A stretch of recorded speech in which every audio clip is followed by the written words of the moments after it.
The Call of the Wild, Jack London, 야성의 부름 12 of 20.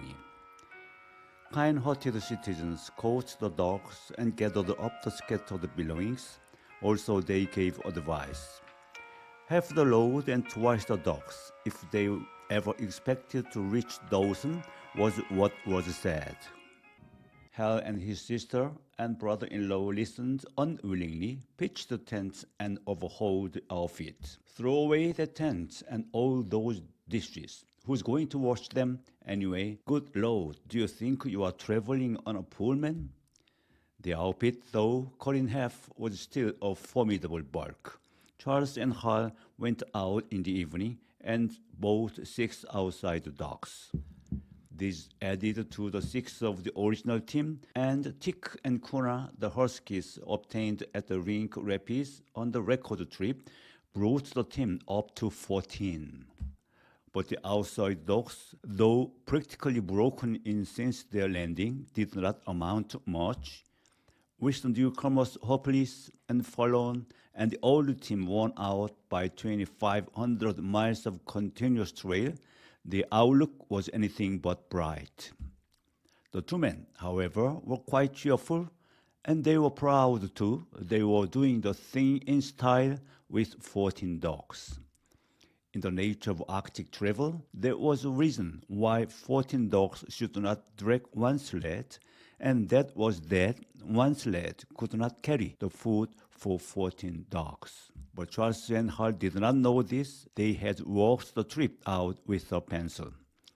Late next morning, Buck led the long team up the street. There was nothing lively about it, no snap or go in him and his fellows. His heart was not in the work, nor was the heart of any dog. The outsiders were timid and frightened, the insides without confidence in their masters.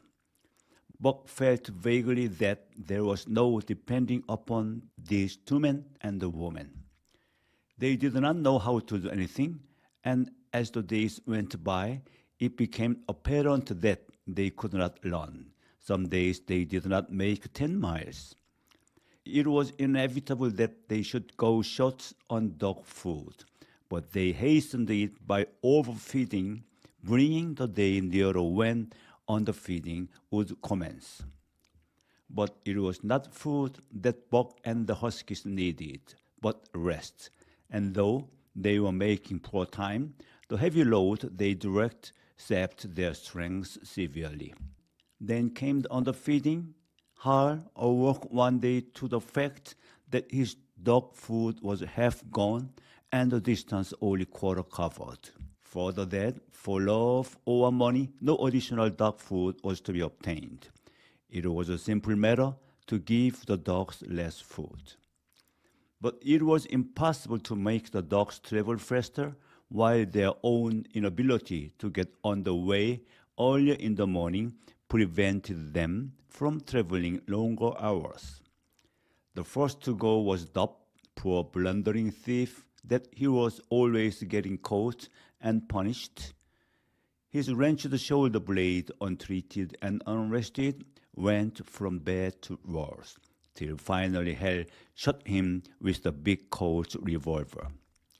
It is a saying of the country that an outside dog starves to death on the ration of the husky, so the 6 outside dogs on the Buck could do no less than die on half the ration of the husky. The Newfoundland went first, followed by the 3 short-haired pointers, the 2 mongrels hanging more greatly onto life, but going in the end.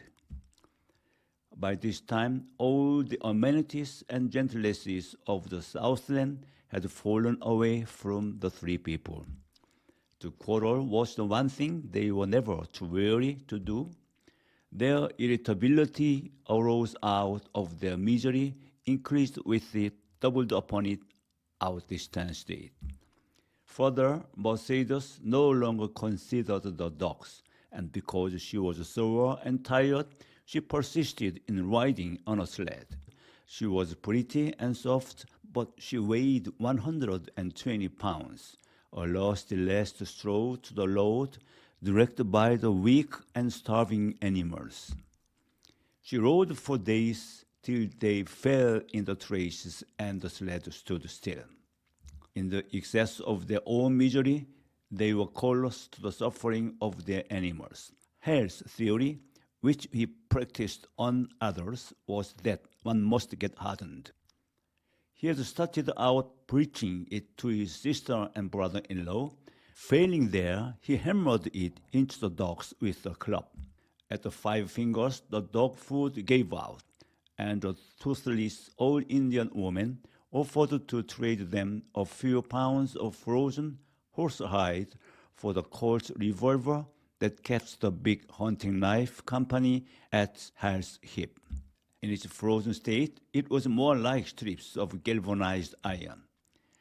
And through it, old Buck staggered along at the head of the team as in a nightmare. He pulled when he could. When he could no longer pull, he fell down and remained down till blows from whip or club drove him to his feet again. The hair hung down, limp and ragged, or matted with dried blood where Hell's club had bruised him. His muscles had wasted away to knotty strings, and the flesh pads had disappeared. It was heartbreaking. Only Buck's heart was unbreakable. The man in the red sweater had proved that.